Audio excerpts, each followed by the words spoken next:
Welcome back to The Balance Sheet, where we dive into the stories behind America's biggest brands and industries. Today, we're talking about the state of the premium whiskey market. You know, the limited stuff? Even Pappy had extra 20 and 23-year hit shelves last year. Yeah, that happened. The story of endless scarcity is cracking, and you can feel it in the hunt and in your wallet. Here's the simple version. We've got more whiskey aging than ever, and the easy flips are slowing down. I'm going to show you why premium bourbon feels saturated after the peak, what's actually piling up, and what it means for you whether you collect or crack bottles. Remember this number because it explains the whole thing later. 17.1 million barrels. Okay, so basically, scarcity has been a story and a business model, and it worked, until the warehouses got ahead of the hype. When supply swells, power shifts. Sellers stop dictating terms, and buyers start having options.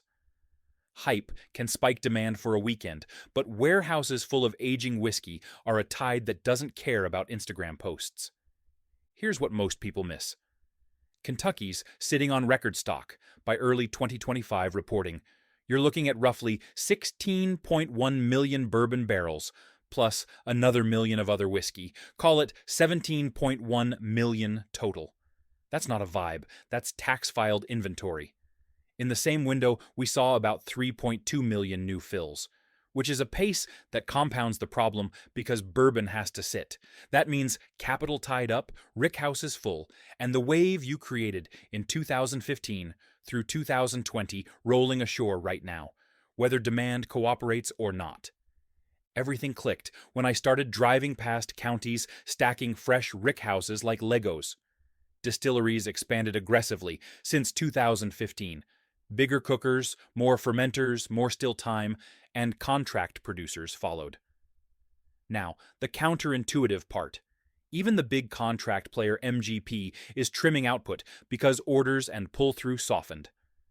That should tell you the throttle is coming off, but the pipeline is already primed. And aging delays mean the glut shows up with a lag. Let's talk Pappy, because it's the cleanest crack in the myth. In 2024, there was a surplus of 20 and 23-year expressions due to higher than expected barrel yields. It's still rare. The line still forms. But the narrative that there's never enough took a hit. Think of it like this. You planned for 10 plates of cookies after accounting for a few getting burned, and the oven ran perfect. Now you've got 12. 2 extra plates doesn't make it a bake sale blowout, but it does change who gets a cookie. Train the way you fight applies here. Bourbon decisions are locked years in advance. When you overshoot fills, you can't fix it in year 8. You're committed to what those barrels become. Angel share will shrink yield, sure, but evaporation doesn't erase a production boom. If you doubled down in 2018, your overfill is walking out of the rickhouse now with a label on it. Here's the weird part. Demand didn't collapse. It plateaued. U.S. whiskey volume dipped about 1% in 2023, then steadied, and tourism's strong. But tourists don't drink millions of extra barrels. They buy a flight, a bottle, and a t-shirt. The math still leaves a lot of liquid waiting for a home, at a price someone will actually pay. So, what does saturation look like on the ground? More mid-tier allocations make it to shelves instead of vanishing in the back room. Store picks hang around past the weekend. Some brands stretch release calendars. The flip side, producers lean harder into premium line extensions to defend prestige, which keeps the top of the pyramid shiny while the middle gets crowded. Remember the number, 17.1 million. Today's aging inventory is tomorrow's shelf space, and that backlog doesn't care about your Discord hype cycle.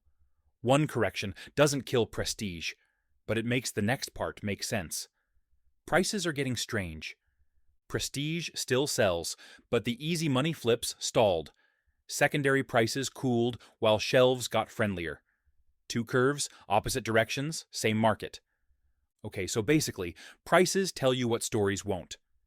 The secondary market cooled off, down roughly 9 to 11% in 2024, and that takes the oxygen out of quick flips. Not a crash, just gravity returning. Here's the weird part. Prestige didn't die. BTAC, Michter's 20, King of Kentucky.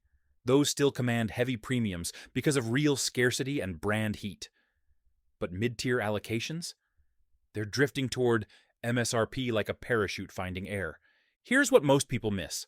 There are two curves running opposite directions. The trophy curve is sticky because demand is global and supply is measured in drips. The mid-tier curve is soft because supply is abundant and the buyer has options. That's why you're seeing moments where a bottle is literally cheaper on secondary than at retail. It sounds backward until you factor fees, shipping promos, and the fact that some retailers still anchor to pandemic-era hot pricing. A buddy texted me from the shelf, staring at $265 for a limited bourbon. He checked a verified resale group. Same bottle, $250 shipped. He passed in-store, grabbed it online, and put the saved $15 towards a steak. The practical math isn't sexy, but it runs the game. If you're holding for a 2x, start by subtracting friction, platform fees, payment processing, packing, shipping, and your time. Then add risk, counterfeit labels, swapped corks, heat damage, chargebacks. The simple version is, outside of true unicorns, the spread evaporates when the market's flat.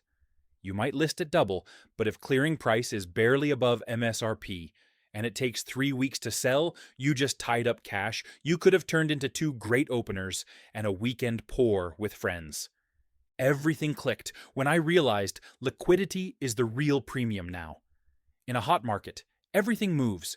In a cool market, only the right bottle at the right price moves, and patience becomes a cost.